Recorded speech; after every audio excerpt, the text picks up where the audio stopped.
చందమామ కథ నువ్వే నేను నేనే నువ్వు. సోమయ్యకు 25 సంవత్సరాలు నిండగానే ఉన్నట్టుండి లావెక్కడం ప్రారంభించాడు. అతడెంత లావెక్కిపోయాడంటే జనం అతడేమైనా అనుకుంటాడేమోనన్న శంక కూడా లేకుండా అతడి ముఖం ఎదుట నవ్వసాగారు. సోమయ్య వైద్యుడి దగ్గరికి వెళ్ళి తను లావు తగ్గే ఉపాయం ఏదైనా చెప్పమన్నాడు. రోజు 2 కోసుల దూరం ఆగకుండా పరిగెత్తు, 4 రోజుల్లో సన్నబడతావు అన్నాడు వైద్యుడు. 2 కోసుల దూరం అంటే 4 నడిచే బాటలోనే పరిగెత్తాలి. సోమయ్య ఒకరోజు అలాగే చేశాడు. దారి పొడుగున అతడికి జనం ఎదురయ్యారు. అతడి పరుగు చూసి చాలామంది నవ్వారు. ఆ నవ్వే వాళ్ళలో ఒకడు సోమయ్యను ఎందుకలా పరిగెడుతున్నావు అని అడిగి సంగతి తెలుసుకున్నాడు. మర్నాడు సోమయ్యకు నిన్నటి కంటే ఆ రోజు దారి పొడుగున ఎక్కువ మంది జనం కనిపించారు. ఇది పని కాదనుకొని సోమయ్య తెల్లవారుజామునే లేచి పరుగెత్తాలనుకున్నాడు.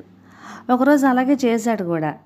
ఒకరిద్దరు దారిలో కనిపించినా లోగడలాగా నవ్వే వాళ్ళు ఎక్కువ మంది కనిపించలేదు. కానీ తెల్లవారుజామున లేవటం అతడికి చాలా ఇబ్బందిగా తయారైంది. ఆ సమయంలోనే అతడికి గాఢంగా నిద్రపడుతుంది. మరి సోమయ్య మళ్ళీ వైద్యుడి దగ్గరికి వెళ్ళి పరిగెత్తడం చాలా కష్టంగా ఉంది, అది నా వల్ల కాదు, ఇంకా సులభమైన ఉపాయం ఏదైనా ఉంటే చెప్పండి అని అడిగాడు. అదెంత భాగ్యం, ఆహారం మితంగా తీసుకో. రోజు 1 లోటా పాలు, మరొక లోటా పళ్ళరసం, నిమ్మకాయ అంత మజ్జిగన్నం ఇలా తిన్నావంటే నీ లావు తగ్గిపోవడానికి 2 నెలలు చాలు అన్నాడు వైద్యుడు. సోమయ్య వైద్యుడు చెప్పినట్టే 2 రోజులు చేశాడు. ఆ 2 రోజులకే అతన్ని ఎక్కడా లేని నీరసం పట్టుకుంది. తిండి కోసం మొహం వాచిపోయాడు. కొంత చిక్కిపోయిన మాట నిజమే. అయితే సోమయ్య 3వ రోజున మామూలుగానే భోజనం చేసేసాడు. తిరిగి మనిషి మామూలుగా అయిపోయాడు. సోమయ్య వెంటనే వైద్యుడి దగ్గరికి పోయి 2 రోజులు మితంగా తిన్నాను, బాగా చిక్కాను కూడా. 3వ రోజున ఆగలేక మామూలుగా భోజనం చేశా, మళ్ళీ మామూలుగా లావైపోయా. ఇలా అయితే ఎలా?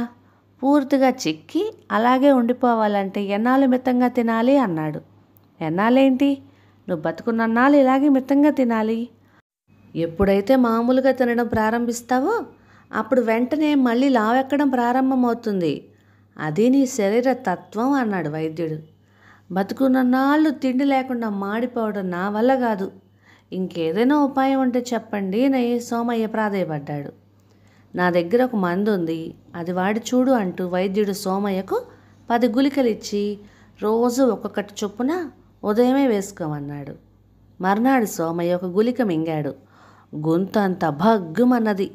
నాలుకపై అదొక రకమైన మంట పుట్టింది.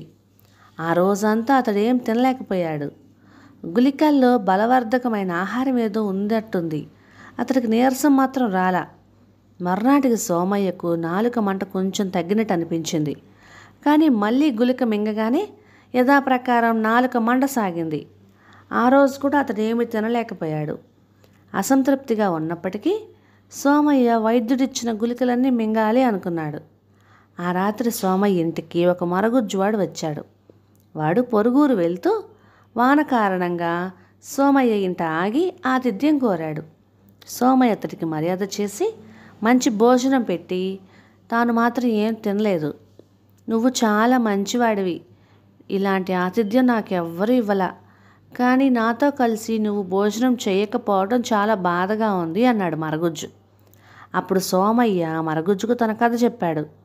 అంతా విని మరగుజ్జు, నీ సంగతి సరే, నువ్వు కావాలనుకుంటే సన్నబడవచ్చు, మరి నా సంగతి ఏంటి? నన్ను పొడవాటివాడుగా చేయగల వైద్యమే లేదు.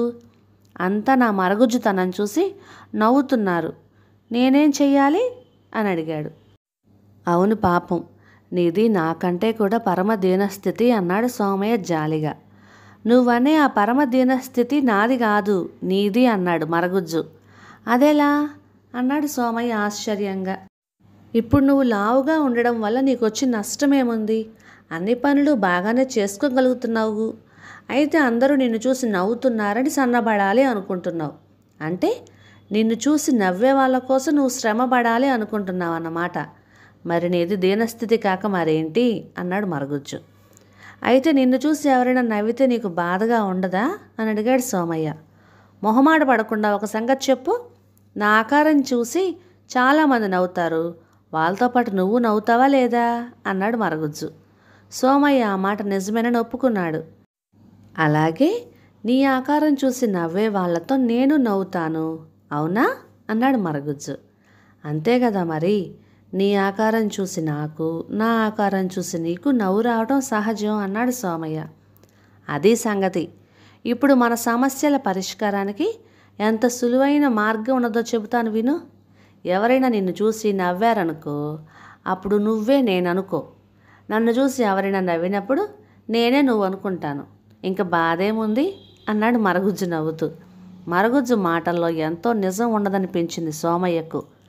ఆరోగ్యం బాగున్నప్పుడు ఎవరో చూసి నవ్వారని మనం శరీరాన్ని బాధ పెట్టుకోవడం ఎందుకు? తనకు ఆరోగ్య సమస్యలంటూ ఏమీ లేవు.